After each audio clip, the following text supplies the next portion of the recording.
With 19 ranking events now and 12 countries staging tournaments, more and more referees are required. So what makes you want to do the job, and how do they go about finding new ones?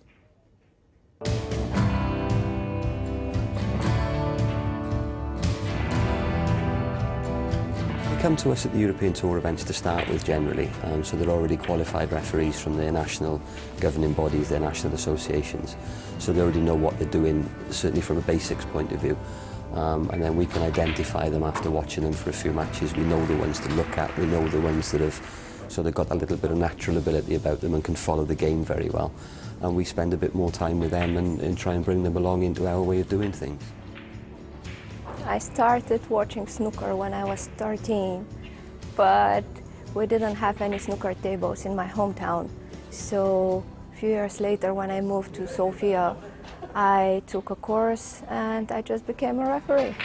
I first started watching snooker 11 years ago, and it was the final of the Welsh Open, but I didn't think that I could really become a referee because we didn't have any tournaments in Bulgaria, no players, so there is no need for referees. But then, well, snooker started growing bigger in Bulgaria, so 5 years ago I just decided that I wanted to make the next step and to become a referee.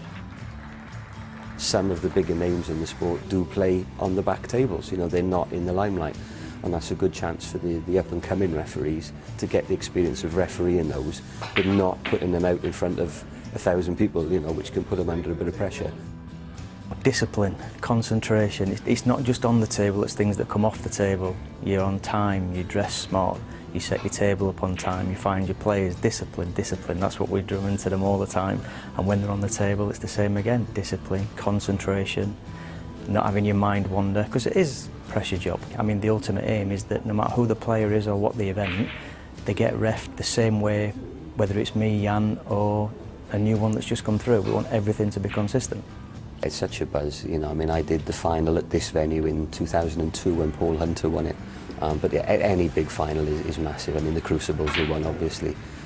But yeah, all the finals, once you get a crowd involved, you get two good players, and you get immersed in it, you know. It's if you can't concentrate under those conditions, you'll never concentrate. Oh, it's a huge honour to do any final for Wales snooker at a ranking event. This will be my 5th one and the 2nd Welsh. The nerves went when I was coming through. I get a little bit nervous to start with, but once you get into the routine, it's a joy to do. It's totally neutral, but I'm hoping for a cracking final. So plenty of new refereeing talent coming through.